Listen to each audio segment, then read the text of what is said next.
I'm a shadowologist from Belgium. I make images with the shadows of everyday objects.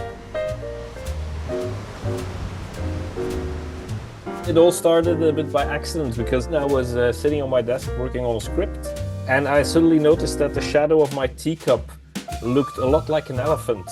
So I drew some eyes in it and I took a picture, and people were, oh wow, that's so funny and everything. And I thought, yeah, that's really cool to do something with shadows of objects.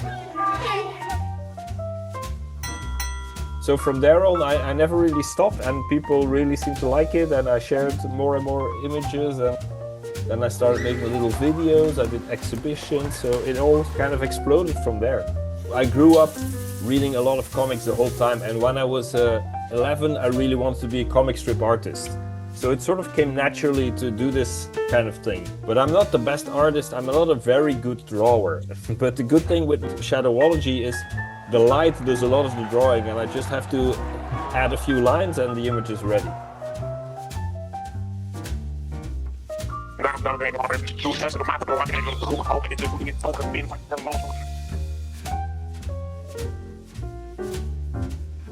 That's the great advantage, is that I don't know a lot of other people who work this way with the shadows. So I started experimenting with different little lamps, and now I have a little setup in my office where I have two lamps, one in front, one on the side, and I start playing around. I take an object, I put it on the paper, I play with the lamps, with the objects, and I try to relax my mind until I see something in the shadows. It's a lot like watching the clouds, actually. Making these shadow images for me is always a discovery. I discover something and it gives me energy and pleasure, so I hope to keep doing it and to keep discovering things. I try always to add a little bit of poetry, and there's a little bit of melancholy in it. I really enjoy making these little soundscapes, making it into little stories by adding sound effects and music.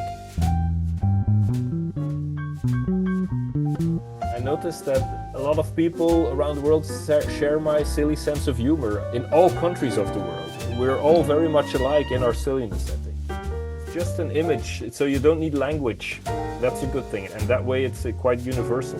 The world can be quite a tragic and sad place, but your imagination can transform it. So I think it's really about the power of imagination. It shows you that there are treasures everywhere. It shows you that with a little bit of imagination, see a lot of beautiful things around you.